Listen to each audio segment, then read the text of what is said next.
The Valentinos were a poser gang that were dedicated to seducing the most attractive women in Night City. The more obtainable she appeared to be, the more attractive a target she was. They maintained a decent chunk of territory and now have more goals than just seducing women. They were generally harmless to anyone except for husbands and boyfriends of very attractive women in the city. 4 times they met a year to compare conquests, but now they are one of Night City's largest gangs and are bound by a strong moral code. Newly established from century-old traditions from Latino culture, the Valentinos control swaths of predominantly Latino areas in Haywood. They treat values such as honor, justice, and brotherhood with deadly seriousness. The Valentinos have altered the structure of the gang by turning into a mostly Latino gang. Most members are, but they do not have to be Latino. Between parties, parades, drag races, and way too much drinking, Valentinos hang around the barrio under the watchful eyes of Santa Morita. There were lots of gold and favored more traditional clothing choices from Latino culture.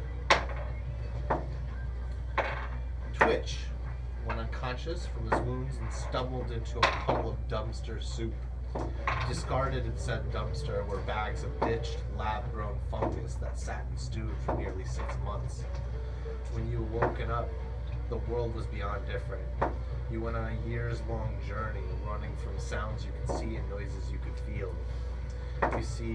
You seem to have had an almost God-given sense of direction as you stumble into a desert area outside the confidence zone, where you gain net signal. Back to you guys. Little Lily coughs blood across the seat from the internal bleeding. She is conscious and stable, but very messed up. Rhea can feel pieces of her ribs dig into her from even slight movements, and swallows much blood to stop from doing the same thing Lily is doing. You speed past the loop cameras into Haywood into the Glen. This car, having not taken much damage, still moves rather quickly. Your med tech is working furiously to keep the 2 injuries stable. Finally, you pull into the alleyway behind Bits and Pieces. As you enter, the Ripper Doc Talia makes a joke about the moon and starts working. We don't have time for the moon right now, and it's bullshit. Moments later, the door opens as a man in military fatigues with an American flag patch on one arm blows the Ripper Doc's head off with a very large handgun in his right hand. Rhea is covered in her blood. Both Rhea and Lily still have not been fully helped. The man raises his left hand holding a pinless grenade. His grin and his eyes motioning to the grenade, giving you the feeling he wants to talk. Just as he said, "Y'all hold on now, I got words for you." What do you do?